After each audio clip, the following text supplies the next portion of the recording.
And I even Yeah. did in the early '90s. I did 2 bodybuilding shows. It might not look There you like it go. now, but I did two Yeah. bodybuilding shows. Back then. So Amazing. I Yeah. in that because I worked with the athletes. Let me see what you go through. Yeah. That's how I got into boxing and MMA. When I first started doing performance coaching there, nutrition side, I said, I understand physiologically what you're going through. I Yeah. understand biochemically what you're going through, but I don't understand how you feel. So I wanted to understand how they feel. So I started doing more and more.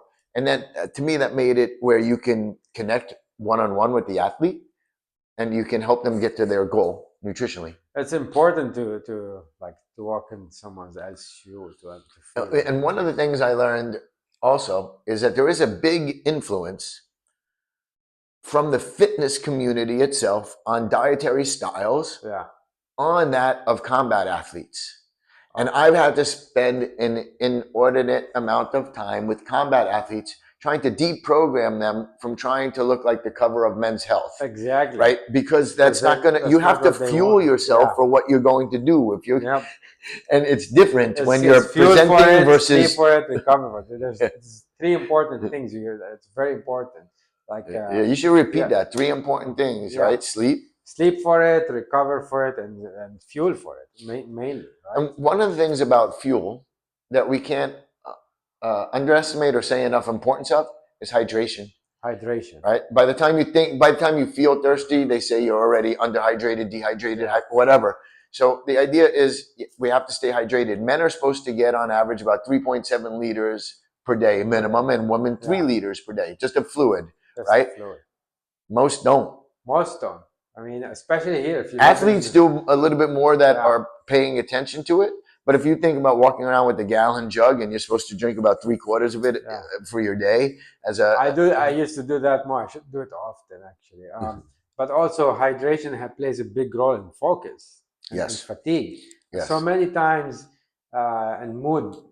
So many times I get people asking, "Oh, I'm feeling this. Okay, how many did you drink today? Are you drinking enough?" Thinking if you drink. It's not what you should drink more, actually. If you think they say, oh yeah, I drank, okay, that means you're only doing the regular, which is you're most likely under drinking. So you need always to stay Well, some hydrated. people go by urine color also. Yeah, I'm some not the people. greatest fan of that, Yeah, but usually the lighter your urine is means the more hydrated you are. some. That's an Yeah, easy rule of thumb. The darker it is, unless you just took a vitamin in the last couple of yeah, hours, the less hydrated some you B are. vitamins.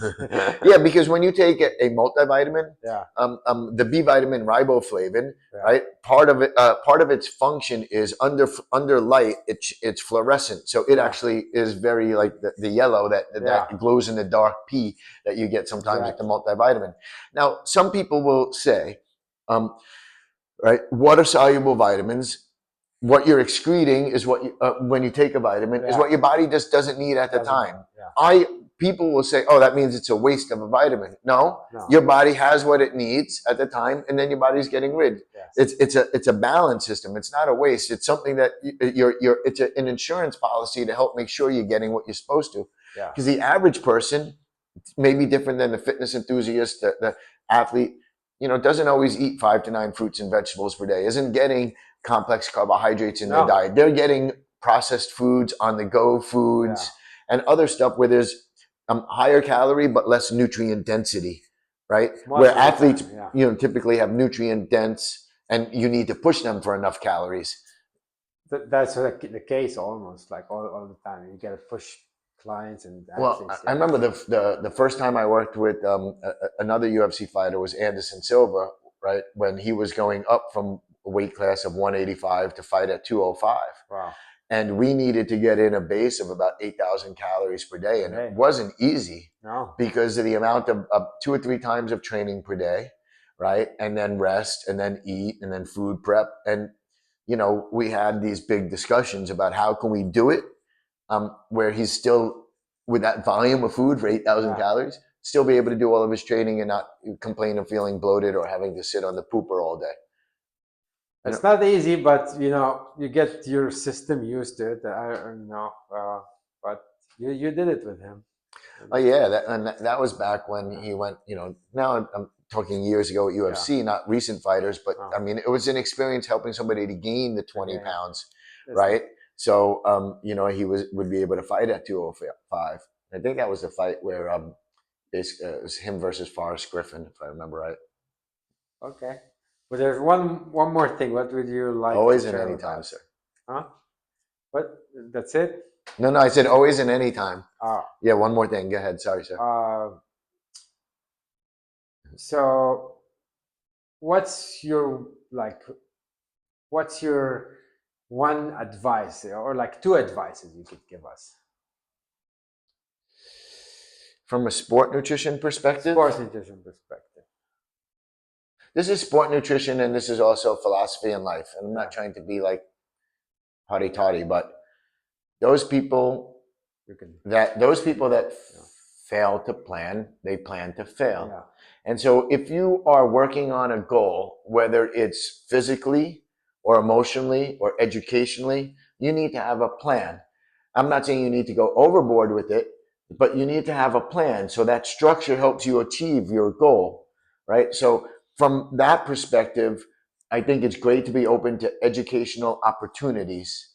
For one, it allows you to then reassess what you're doing and go over Yeah. time. So that's I one tip. 100% agree. Is you need to have a plan. And when It's people very don't have a important. plan, they often get lost, they They get get bored, and lost, they they get get distracted, yeah. right? So even if it is that you're not looking to compete in anything, but you're looking to maybe get more muscle tone or Yeah. get stronger or get leaner or to run a 5K 2 minutes faster by next time you do Next your time. company's 5K, right? All of these things are Everything has to be achievable. planned. Yeah. Make a plan, stay hydrated, don't be afraid of carbohydrates, No. and understand that protein is very important, not only for muscle tone, but it's the backbone of your immune system.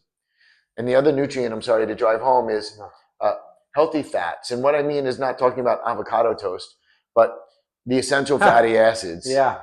right? Avocado toast is The very essential famous. fatty acids we need to get more of in the diet. They're essential Yeah. for a reason. It's good for brain health, body health, and skin. I think the moment I focused more on fish oils, I felt better in my brain. To be honest, like I'm sharing this something personal, Yeah. but I really felt when I'm always consistent on fish oil, I felt much better. Well, DHA and EPA Yeah. both play a role in cognitive processes Yes. that influence mood states, right? That's So what most I. people don't know, for Oh, example, that if you, let's say that you're a person that eats the paleo diet or like a meat only diet, yeah. right? You're not getting vitamin C in your diet.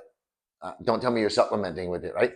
One of the things that vitamin C is required for is the production of serotonin and other neurotransmitters. Yep. So when somebody is following such a diet where they're now restricting nutrient intake from other places, and they don't realize that these nutrients, whether it's essential fatty acids or B12 or folate or iron, all impact neurotransmitter synthesis and mood states. And then they're wondering, why do they have the blahs, or why are they feeling down? But they don't understand it's actually tied in a way to their base nutrition.